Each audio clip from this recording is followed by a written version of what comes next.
Alors notre robot, sa particularité c'est d'avoir des bras, deux en l'occurrence. Et ça fait un moment qu'on essaye de développer ça, ça fait plusieurs années maintenant qu'on travaille sur améliorer les bras d'année en année. Ça s'adapte assez bien au règlement à chaque fois.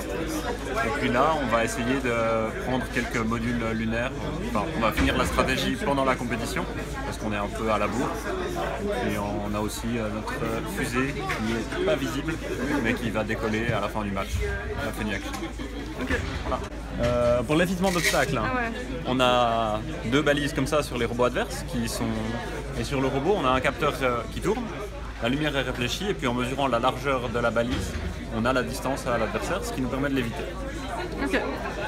Et puis du coup là, tu as dit que tu t'occupes que des modules lunaires avec ces bras? Vous prenez pas les balles? Non, on prend pas les balles. C'était un peu galère à adapter sur les mains facilement. Et puis on voulait faire un deuxième robot qui le fait, mais on n'a pas eu le temps de le développer pour le moment. D'accord. Donc chaque bras est doté de plusieurs axes. Un axe qui lui permet de monter et de descendre. Et puis deux axes de rotation comme ça pour se déplacer. Et ensuite, chaque main dispose d'un emplacement qu'elle peut sélectionner qui permet d'accueillir un module lunaire. On vient ramasser les modules avec des doigts articulés qui reviennent en position avec une courroie élastique. Et puis à chaque fois, on a, donc dans chaque emplacement, il y a un capteur de couleur pour détecter l'orientation du module lunaire, un micro-switch pour détecter si le module a correctement été pris, et puis un petit galet actionné par un moteur pour tourner le module afin de poser notre couleur au-dessus. Pour la Coupe de Suisse, on a prévu aussi de pouvoir tourner la main sur cet axe-là pour prendre les modules qui sont verticaux et les poser à l'horizontale. Pour la Funny Action, donc on a notre fusée qui est simplement un tube creux. Et puis là, on a un ressort qu'on comprime et puis on relâche la fusée à la fin du match. Ça, c'est assez simple. Niveau technique, toutes les parties bleues et oranges sont imprimées en 3D dans notre local.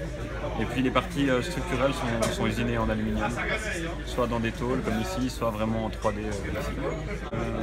Et oui, ça aussi c'est une base imprimée en 3D. Que dire d'autre? Je crois qu'au niveau mécanique, on a un peu fait le tour du robot. Vous avez réussi à vraiment garder le même centre chaque année ou à chaque fois vous le refaites là c'est le même que l'année passée.